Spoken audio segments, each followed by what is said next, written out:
We are chatting with Angell Conwell today.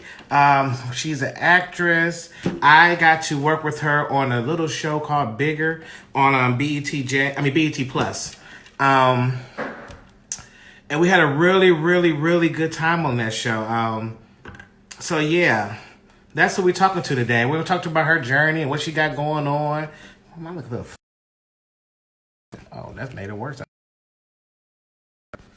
Okay, there we go, babe. Boom. And she just stepped in the building. So let me, whoop, there we go.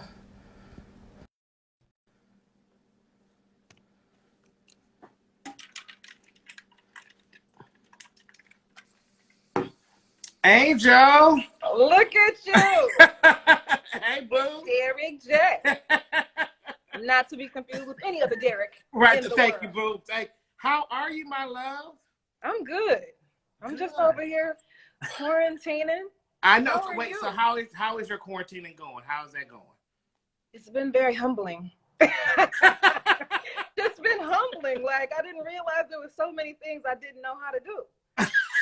For one, my hair. This has been a situation. It's been emotional. Right. But think about it. You don't have to go nowhere. So I mean, you could be around the house, looking whatever way you want to look around the house, right? I could, but I don't want to. I'm trying to be cute around. I'm trying to be cute and quarantining. I was like, oh, I really need a team. Like this is not panning out as I had imagined. Wait, so now do you cook?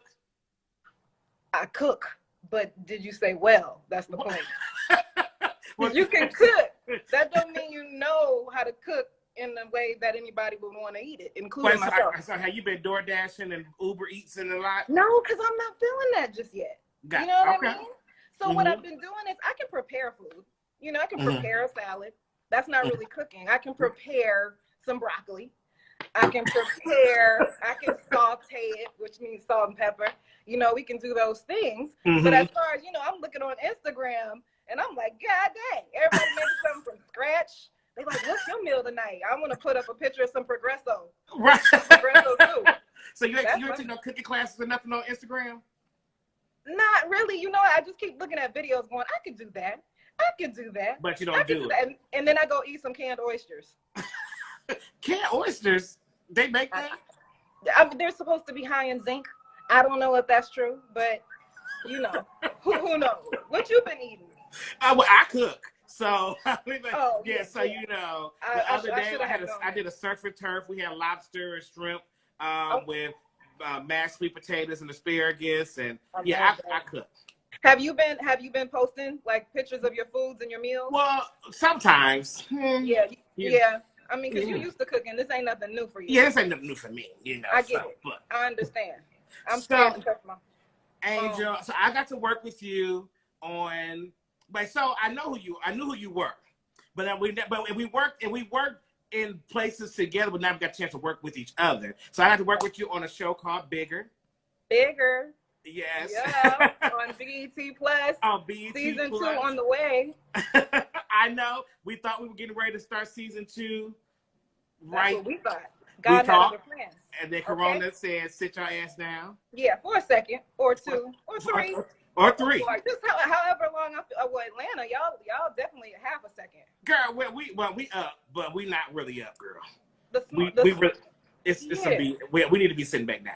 I'm concerned.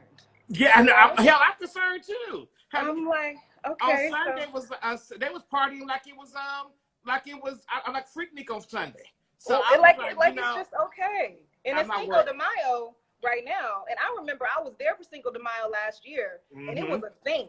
It was popping time. Yes. I was like, oh, we out here. Yes. So I thought hopefully people are sitting their asses down. That would be nice. I mean, just for the safety of everybody. That would be nice. But who thinks about everybody else? No one. Nobody. Not even themselves, apparently. Thank you. I'm seeing some of the comments. Oh yeah. Honey, you got fans. How they loving you, girl? I'm seeing some of the comments, but I'm not able to see all of them. I don't know how. But you need to. First of all, you need to get on Instagram a little bit more because you don't get on much. You just told me. I mean, you don't. Right. You don't get.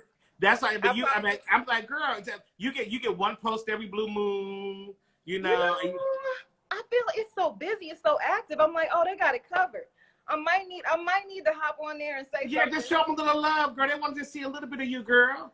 Yeah, you're right. I mean, because the love is so felt in my heart. Sometimes I don't show it outwardly, so I do need to get better. Yeah, you guys just give back a little love. That's all you gotta give us back a little something. I appreciate you. I appreciate you for the realness, for the real suggestion. Yes, you know. Yes. So on Bigger, you got to play this diva, this diva real estate agent that was a boss bitch. You know, she was sexually liberated. So sexually liberated. Yeah, she was all that good stuff. Now, how much of that character is who Angel really is?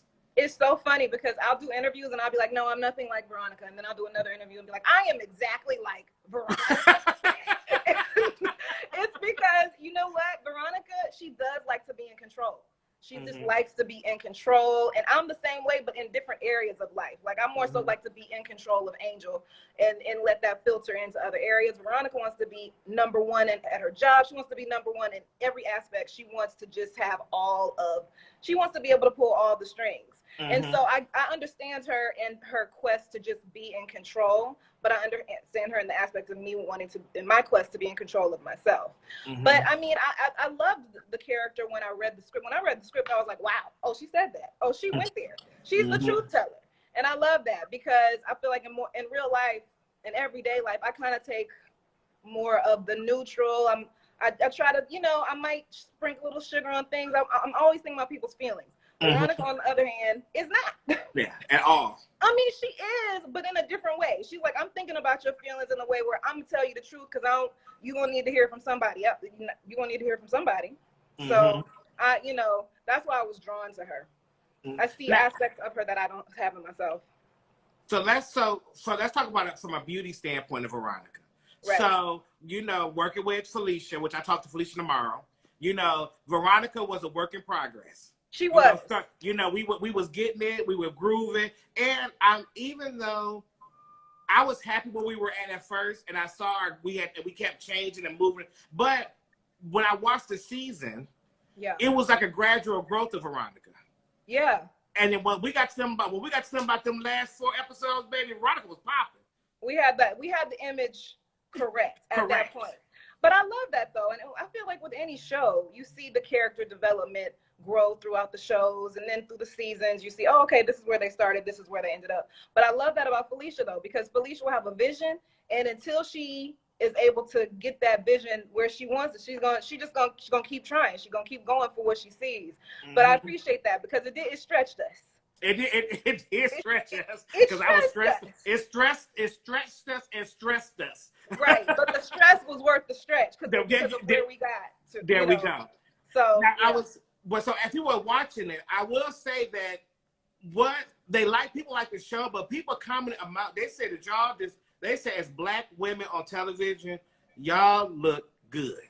We did look amazing. I feel like, I mean, from the wardrobe to the hair to the makeup, and you know, even the atmosphere, everybody was just so well put together, and that wasn't by accident. You know what I mean? That's because, you know, producers, directors, everybody took care. They cared about what we brought to the screen, and it's important to be represented and to represent Blacks, African Americans, whatever the term is people want to use today, to represent ourselves in a way where we can be proud. You know, and we did that well.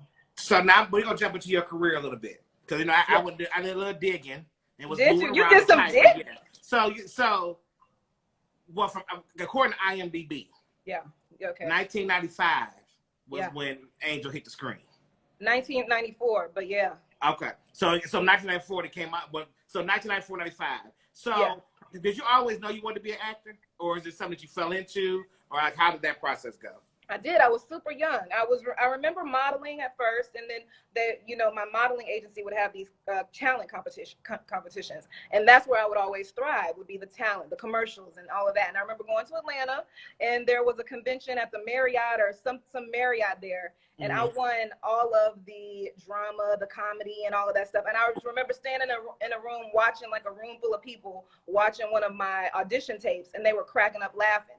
And I remember thinking to myself, this is what I like. I like the fact that people are laughing at me. I like the fact that the room feels lighthearted and it feels good. I don't know why I was thinking these thoughts at 10, but I was. I was thinking these thoughts and I was like, and I like doing this. Listen, I can make people feel better by doing what I do. And so that's kind of when I became very, adamant about the fact that I want to be an actress. So I started really young, really young. In South Carolina, Atlanta, North Carolina, I was utilizing all the space over on the East Coast. Now being young, so your parents probably took care of you most of your younger career. I mean, as far as like doing your auditions and all that good stuff. But did you feel rejection younger in your younger years? My God. That's pretty much all it was. Just no. She's great, but no. Cute, but no. Yeah, no. Lots of no's. I mean, that's pretty much all it was. And that's how they knew I was serious about it. Because they were like, oh, she's still going. Like she's not quitting. So these no's aren't getting to her in the way where it's like she wants to give up. It actually only makes her want to go harder. So yeah, I mean, the rejection is honestly, I feel like no matter what phase of your career, I feel like rejection is just a natural part of it, and it's gonna happen. And for some actors, some entertainers, whatever, it happens more than others, especially if sometimes they're not able to put you in a box. Like people see you a specific way. If they're not able to see a specific character, they get confused. They're like, we want to, we want this specific thing. So yeah, it started early. Thank goodness though. I'm glad it started early because I needed all the time to figure this out. All the time. So now as an adult actor, yeah. Did you? So I'm an adult. Huh? I said I'm an adult. Yeah, you're an adult girl. We all adults, child. We figured it out. An adult, just learning how to do her hair. What? When this speaking of being an adult, when all this Corona stuff happened and everything shut down, I realized I was a very irresponsible adult. I was like, what made you realize that? Because I didn't have shit in order. I was like, wait. I'm like, wait. All my money about to stop? Right. Like, I'm an adult up until a certain point. Like, I'm an adult for the next few months, but like, for the next year. Wait a minute. I don't have it stacked to this. I'm not invested here. I don't have the stocks there. I don't have the here. I mean, yes, this has brought about a completely new, idea of what it means to be successful and also what it means to be prepared. Yes.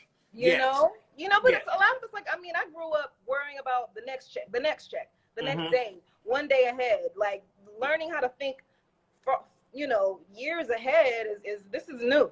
Yeah. This is new. Yeah. Nobody talking to a financial planner right now. I was like, hey, what am I supposed to be doing? Like, I should have been doing this when I was 20.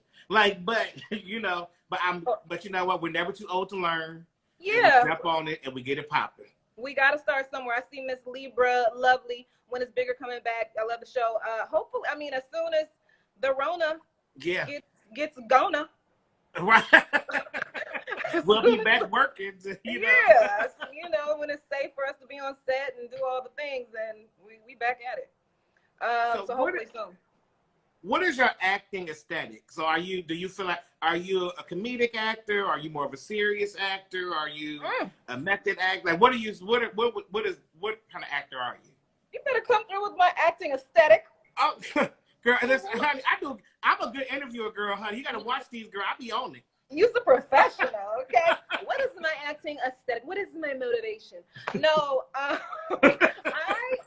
love. It's so tough to choose between all of the worlds. I feel like I've been able to dabble in everything, but I do know that I feel like there's so much seriousness and there's so much drama and there's so much heightened activity in the world. I love to bring laughter. I love to entertain in a way where it puts smiles on people's faces. So I mean, I'd have to say, I love them all, but it also depends on the setting and it depends on who you're working with. There's so many different variables that cause me to, gravitate towards a certain project now. When I was younger, I was all over the place, scattered, whatever. I don't care who directs, it doesn't matter. I just wanted to work and be busy. But, I feel like sometimes as you mature in life, you have different goals. you know, so a lot of my goals, even now during quarantine, I've been reassessing a lot of different things. But I mean, I feel like it's interesting too, because I feel like I'm a little bit of a comedic actress, but when you approach comedy in a way that's not what people are used to seeing, a lot of times they don't see that as they don't realize it's comedy, or they don't necessarily see it as comedy if it's not necessarily big. But I do feel like I gravitate towards comedic roles. You know, and because I did the soap opera, The Young and the Restless, for like 10 years, which I would say, which I just realized that I go through your IMDb. I was like, yeah, wait, she was The Young and the Restless? Like, oh yeah, playing a lawyer. Yeah, so how was the soap opera experience? Because I know they run things a whole lot differently than they run other stuff. Yeah. It's a very, very, very, very well-oiled machine. They shoot tons of scenes. They shoot maybe 30. I don't want to give misinformation, but they shoot a lot of scenes a day. But their scenes, typically are shorter scenes, but they do one take. They'll have maybe a quick rehearsal of something, and I mean very quick rehearsal, and then they shoot it and moving on. That's how it is. So I have so much respect for all of those actors. I don't think they get the props they deserve, because that is no joke. You know, it's no joke having one take, especially when you really do care about your work. You're like, that was cool, but I got better. And they're like, sure you do, but we don't have the time. Right. You might have better, but we don't have the time. They're like, but thank you. You should have been better in your trailer. Basically. So, being able to be on The Young and the Restless and portray a lawyer and have tons of dialogue and, having to basically be thrown into scenarios that I was never really used to, it was just great. It was great practice, great work, and it forces you to kind of trust yourself a little bit more and just listen, this might not come out exactly as I planned, but it's going to work. Somehow it's going to come back together and make sense. So, yeah, it's intense, but it's good work. Now, how do you feel? Well, let me ask you, do you know this? So you know that people consider you like an actress of our culture. Like, you've been like with Baby Boy, and like I see The Watch.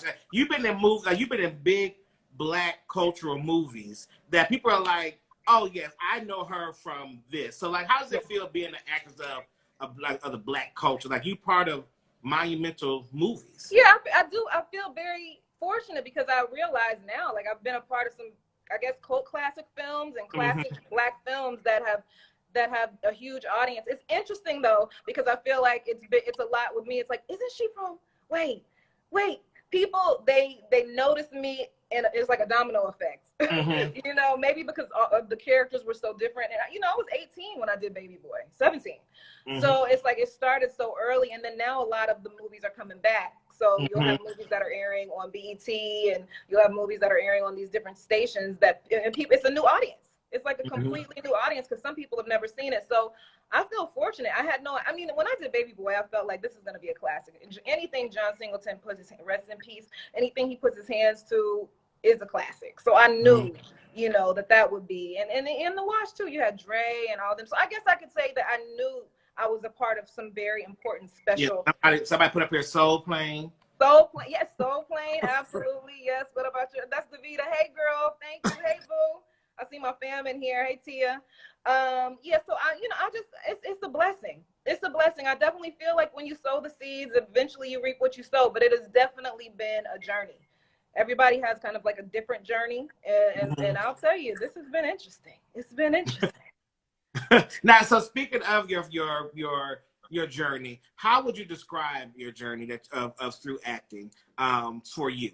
Like, I know they were their hard times and their great times, but if you can just kind of overall describe what your journey was, just kind of getting to where you are, how would you describe that? It's been very unpredictable, to be honest. And there's been just long gaps from where in my work, where I'm not working, where it's like I can't pay my bills, where's this next coming from? But God would always come through at the right exact time. That's how I knew I was doing what I was supposed to be doing. Because any moment where I was like, you know what, maybe I just need to, because luckily I never had to go outside of entertainment to create, revenue and resources. They would always come at that time when I felt like maybe this isn't for me. So, I mean, I think because of the chaoticness and the chaotic nature of the industry, it forced me to just really be closer to God, because I've seen people that have all the success and then they have all the fame, and there's still something that's missing within, you know what I mean, where they're still not happy, they're still not this. So for the past few years, I'm like, I'm really just realizing that my journey has been very spiritual. Like, whether I realized it or not, my spirituality has really gotten me through. So it's just been unpredictable but spiritual. Now, can I speak to, because we have some actors on here, or just people that might want to get into the business. Can we speak to the times when it was the long period of times that you may not have been working? Long periods of time. I mean, years. But I want to know, like, when you're going through that space, when you go through that space of, you know, you're not working, you don't know what's about to happen, you know, rent is due. Like, how did you personally deal with those type of pressures, knowing that, you know, you got something has to give? Yeah, look, knowing that there's times when I went to premieres, I was on red carpets, I'd done my makeup in the dark, put my lashes on in the dark because I didn't have lights on. But I needed to go to this premiere, apparently, to get the exposure and to be, you know what I mean? People don't see those times. They don't know about that. And they're not necessarily supposed to. But I feel like vision, keeping your mind on the prize. And also just realizing that in those moments, that's when you're being molded. Like, your character and everything is being molded. And in my later years, I feel like I learned to be just a lot more productive in those times. So it's like, okay, maybe this isn't coming through. I can spend it. You know that quote, that saying, you can either spend your time worrying or you can spend your time having faith. You know, you can feed your faith or you can starve your doubts. And of course, it's scary. It's easy to say that now. It's like when you do have your rent for next month. But I've been in those times, in those spaces when my rent is due tomorrow. How am I going to get my rent? Pray. Keep praying. And for some reason, the prayer and the work, faith and the work would somehow, the miracle would appear.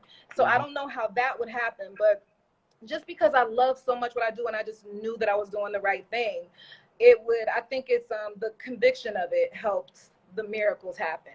So, you know, I feel like it's just really important to keep your mind on and your eye on the prize, and also use those times to build yourself, whether it's mentally, spiritually, or physical. Whether it's, okay, I'm going to make sure I get my body together. I'm going to make sure I read these books. I'm going to make sure I look to people that influence me or that I'm inspired by, and not necessarily to be just like them, but in order to just, you know, have some support and to realize that everyone's been through it. There's no one that has any type of success that hasn't been through difficult times, challenging times. It's almost just like a rite of passage. It's kind of like you just gotta do it. Like, I gotta go through these things. So, you know, I definitely just think, keep your eye on the prize and remember your why. Remember the reason, the initial reason you wanted to be in this business. Just having to force yourself, kind of training your mind to go back and to focus on the positive and to focus on your destination. Go ahead, Angel. You better have a word up. You better have a word up inside of you, girl. You're so silly. I don't know what I just said, but it was the truth. Whatever it was, it's the truth. Right. So I want to speak about but you have an amazing personality, and the fact that like I said, we're working on Bigger. We were with each other for 3 months. Yes. And I would say that the time that you never came to you never had an attitude. You never had, like, it never was a thing. And mind you, if there were days when there was tension in the trailer, there was days when there was tension on set, but you never let any of that deter your space. You know, so how do you don't let outside factors deal with who you are personally? You know, I think it is a constant decision. It's a constant choice to think about, where am I? Why am I here? And also, I've seen so much over the years. I've seen the when things can get difficult and there can be certain tensions, or there may be a mountain made out of a molehill. And I see everything works out. That's one thing. Somehow, some way, things work out. And I like to try to stay solution oriented. Not saying that I don't go through my own things, but I've just learned in life, I mean, the quickest way to get through something is to stay solution oriented. So I honestly just make a conscious choice to try to just be in the best space, and also to remember that it's a blessing. But no matter what, there's always gonna be something. There's always gonna be something to work through. There's always gonna be a challenge to work through. There's always gonna be a place where we're gonna be stretched, whether it's emotionally, where we're gonna be tired. And you know, there's so many personalities. That's what I love about being on set, to be honest, though. There are so all many those personalities. Well, the thing Jesus, I love about being on set is that you grow in ways where you learn how to deal with things. So then, because of the fact that you're dealing with different aspects of situations, you're learning yourself even more. You know, I look at it as an opportunity to just become better, to just become because I love people. I'm a homebody, and like I like to be alone, but I actually enjoy people. So being around people and being able to kind of just navigate through all of the different stuff is I find it's interesting to me, and I like it. But so basically, it's just like I try to just remember that it's a blessing, and I try to always go back to that. I try to always go back to that, because in the midst of it, you can forget the fact that it is when you're going through certain, you know, challenges that don't seem like there's any real solution at the time. So it's really making a conscious choice at all times. Like it's making a decision, because we can just let things. Oh, that. Now let's talk about you and fashion. Yeah, I love that. So Angel comes to set every day. Who packs for 3 months to be somewhere and don't bring no sneakers? Angel. We like, girl, you got heels on? Girl, what is going on? 6 a.m. call time. Angel got some booties on with a heel. Or she got don't forget the fringe. Yeah, and the fringe, and some fringe. We like, where the hell are you coming from? So it helps wake me up. Okay? The sneakers, sometimes I have a ton of sneakers too, by the way. I just didn't pack them for some reason. I don't know. It was all so quick, you know. You're gonna put me on blast, on live. I mean, because he was like, girl, wait, what? And it's like, and every day she had heels on, every day coming to set. The 2.5 months in, she finally came with some tennis shoes on. We're like, oh, you guys got bought some sneakers. I'm like, well, finally. So, how do you describe your sense of style? I'm all over. I love everything. I mean, sometimes I like to be sexy, sophisticated. Sometimes I like a little bohemian moment. Sometimes I like a sporty moment. I do actually have a lot of tennis shoes. I have a ton. You know what I mean? Sometimes I'm dressed Cali casual. It's like, I feel like it's an expression of however you feel at any given moment. But I also like glam. The glam is a moment too. I enjoy it all. I think just being a creative person in general. I know you feel me. Like, oh yeah. You know, I like putting on a little bit of everything. Like, yes, and you just float in the room no matter what you're wearing. You gonna just, you float in the room. Okay, you don't walk in the room, you float up in the room. I'm like, okay. Well, thank you. Okay. You know, well, after this damn quarantine, honey, I ain't gonna be floating too much longer, child. I got. I'm like, okay, see y'all. Okay, you got what you need. Right. You got what you need. Did you get your little face shield yet? You like your shield? Well, you know, I just feel like the thing is, if I gotta do all of that, I'm just not going to work. That's just too much. You know, I barely want to wear a mask, but I wear it. But I'm not putting no face shield on. That like, I just so can't. Cute though. It's I cute. can't. It's hot. It is hot. You talking about the clear plastic one? Yeah, well, after you put the mask on, you put the clear plastic thing on. That's over. It's just a mess. It's not. It's not ideal. You know, none of this is ideal. No. But I feel like for the next, well, who knows? We'll see what happens. But I feel like for the next, certain amount of time, we might have to just take those different types of precautions. That is true. Now, I'm gonna try to find a way to enjoy it. Now, can I get a little personal with you, Angel? You can. Just a little personal. Okay. So, being that you are an actor, you people know who you are and all that good stuff. How is dating in this field? I'm sure it's amazing. I'm sure it's fantastic for some people who are dibbling into that. Right. So you're not dibbling into that right now? The thing is, I'm not dibbling just because it's got to be clear. It's got to be clear. I've already had my prayers.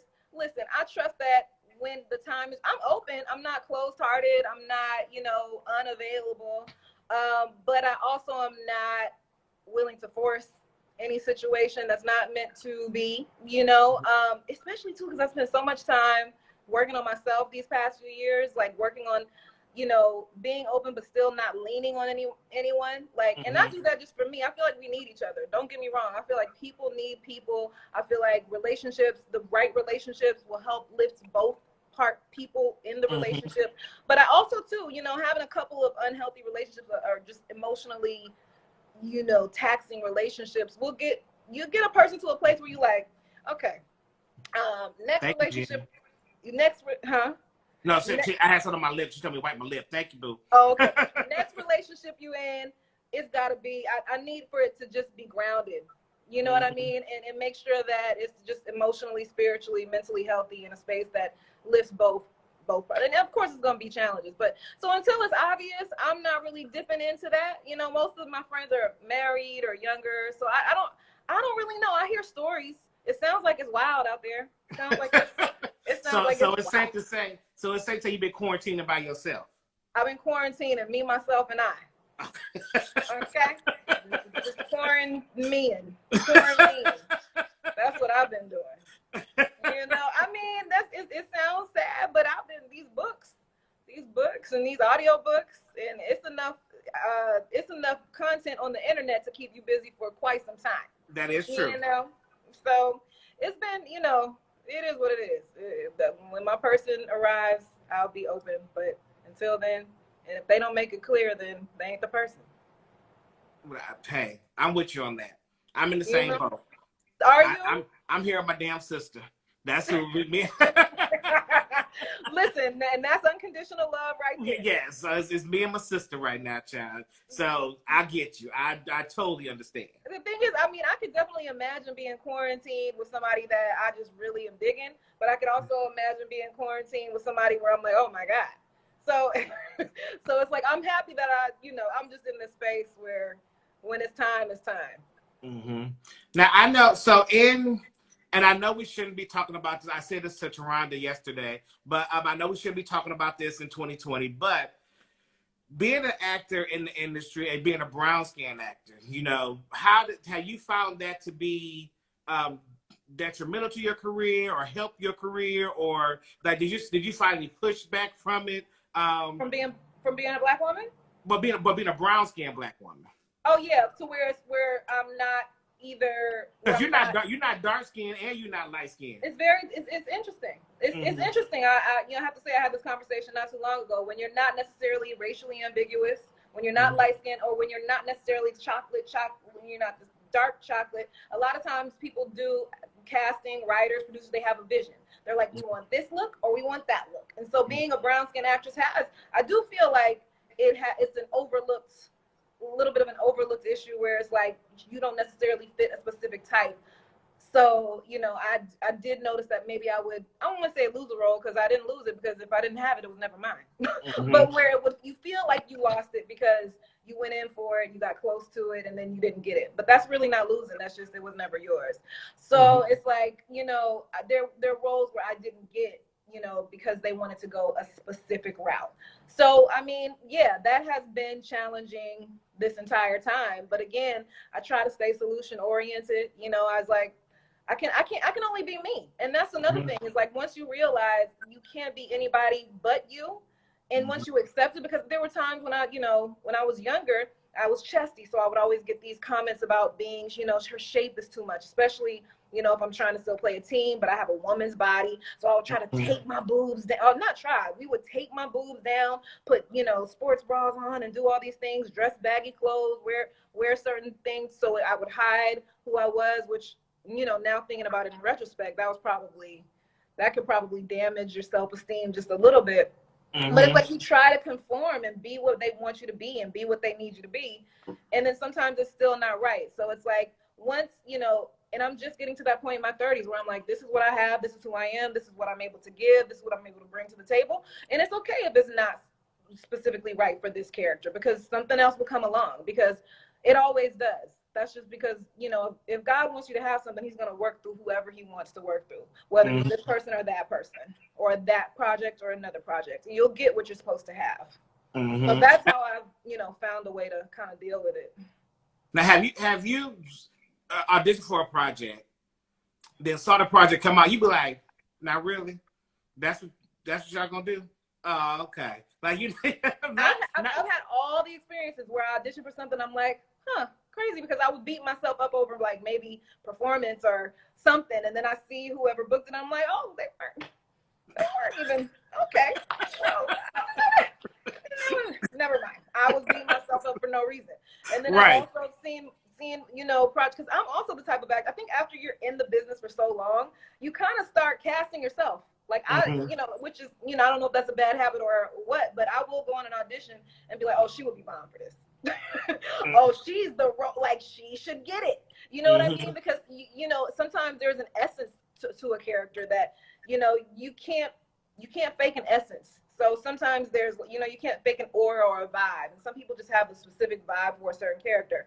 And that's when I knew, I was like, I really trust that I will have whatever role I'm meant to have, because I am definitely up in here casting this movie right now, and I'm not in it. Like, from the way I'm casting it. So what was the original question? I remember. Bring it back, come rewind.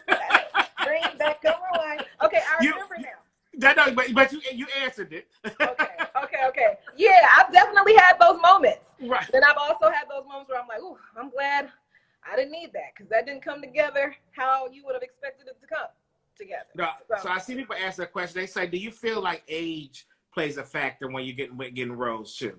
Like, you know, as far as, do you think that let's see, does age play a factor? Because a lot of Black actors can play a range of ages because they're able to play younger. Yeah, I mean, I definitely think it works in people's favor when they're older but look much younger, because they can bring a certain energy to a character that maybe the younger actor might not be able to bring. You know, again, it all goes back to whoever's supposed to book the role will book the role. And a lot of times it makes sense, a lot of times it doesn't. But you know, it's you know, none of our business. But I do think that, yeah.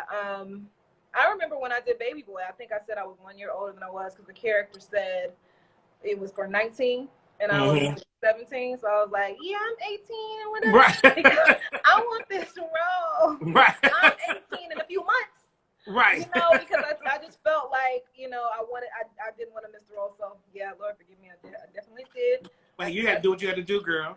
I did. And that's what I felt I had to do. I don't know if it would have made any difference, but for some reason, 17 and 18 at that time, it was like a big gap. 17 is like you're still a child. 18 is like you're on your way. Right. You know, you're on your way.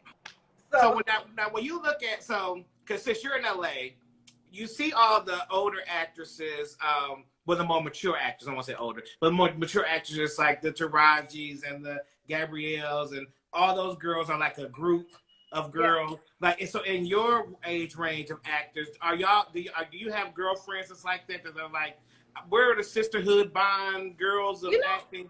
Yeah, but you know what's so interesting is because, okay, I'm 36, but I was around, like I was in Baby Boy, so I was around when the more mature actresses were, you know, hitting their heights, like when they were, you know. But so I was around that, but then I wasn't old enough at the same time. Like I didn't quite fit into that group.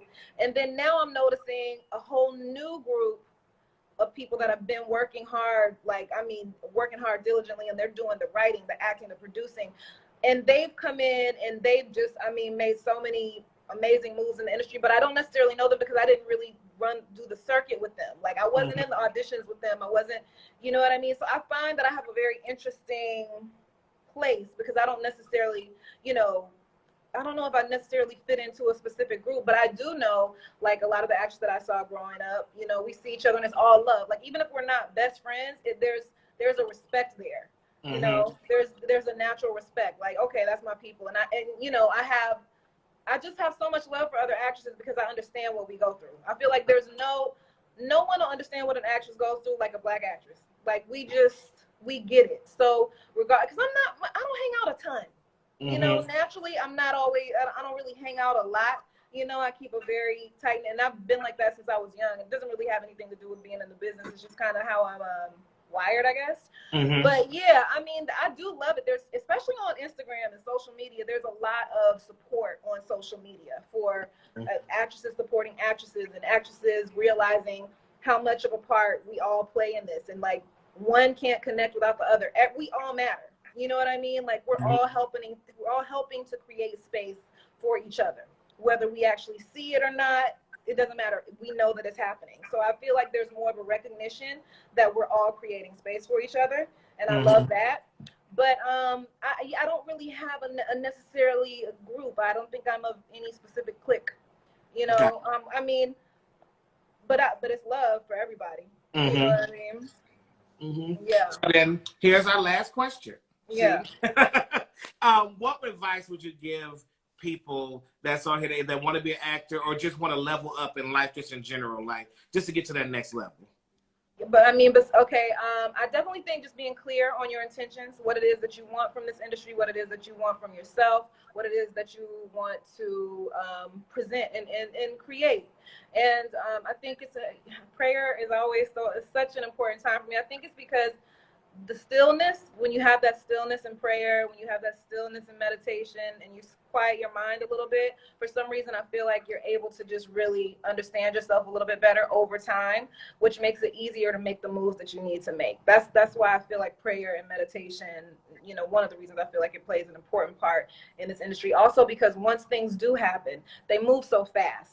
Everything kind of moves fast. And so to be able to come back to that place of prayer and meditation and know that there's always going to be that stillness amongst the chaos, I feel like it will help your longevity in this industry, because the success will come if you have these, you know, if you have the building blocks there, and if you build it on a strong foundation. My belief is that it will last longer, the success. So I feel like that's important. Also, you know, studying your craft, but really just accepting the fact that what you bring to the table is gonna be different from anybody else's. So to be inspired by other people is amazing. That's what we're here for. I think we're here to help lift each other up and support and be an example for others of like, hey, this is what you can do, this is what's possible. But to put your own spin on it, no, I feel like that's really what the amazing thing is. So anytime you get those feelings of like, I'm not enough, or I should try to be like this person, just remember that what you bring to the table is so specific and so special, and it's just, you're the only one that can do it like you. So we're just remembering that and embracing your authenticity and embracing your individuality. You know, it can be a bit of a journey because there's a lot of messages that we get from, you know, just from living, that we're supposed to be this way or that way, but accept who you are, and you know, the whole build it and they will come type mentality. And then make it happen. And make it happen, you know, and make it happen. Take the action. You know, just finding a nice little happy medium behind taking the action and also allowing certain things to happen. Angel, thank you for taking some time out with me, girl. Thank you. Hopefully we'll see each other soon, child. Hopefully it'll be. I know. To all my ATLians need to act right. I know. We're gonna get Keisha Last Bombs gonna get them together, honey. I know she will. You know, we got a mayor named Keisha, honey, and Keisha gonna get them right together. I know. I think I'll follow her on Twitter. I'll be like, yeah, Keisha, because I think she said like stay in. Right. I don't know what they're talking about. But y'all stay your ass at home. That's what you need to do. Okay. Yeah. So. But thank you, Mama. I will talk to you later, boo. I appreciate you. No, I appreciate you too. Thank you for tuning in, everybody. I'm sorry I didn't get to the comments like I wish I would have, but you know. We'll come back again, girl. We got time. Yeah, this is my first live. Oh, Angel. Just so you know, okay. I popped your cherry. You popped my live cherry. That's just what you did, okay? Yeah. Now it's active. I'm out here in these live streets. Yes, girl. Let the people know you're ready. Okay. Bye, girl. Bye. I don't even know how to hang up. I got you. Okay. Well, you know what I love, you know, being able to talk to good people, and Angel is a really good person. I love talking to her, and we have a really good time together when we are together. So tomorrow I'm talking to Felicia. I can't say her last name. I think it's Mayor, or I think it's Mayor. I think. But she is the creator of Bigger, the show that Angel does play on, and she will be here talking to us about just creating the show, being able to get her vision across, and I was able to help play a hand in making her vision come to life. So I will see you guys tomorrow at 5 o'clock with Felicia. Talk to y'all later.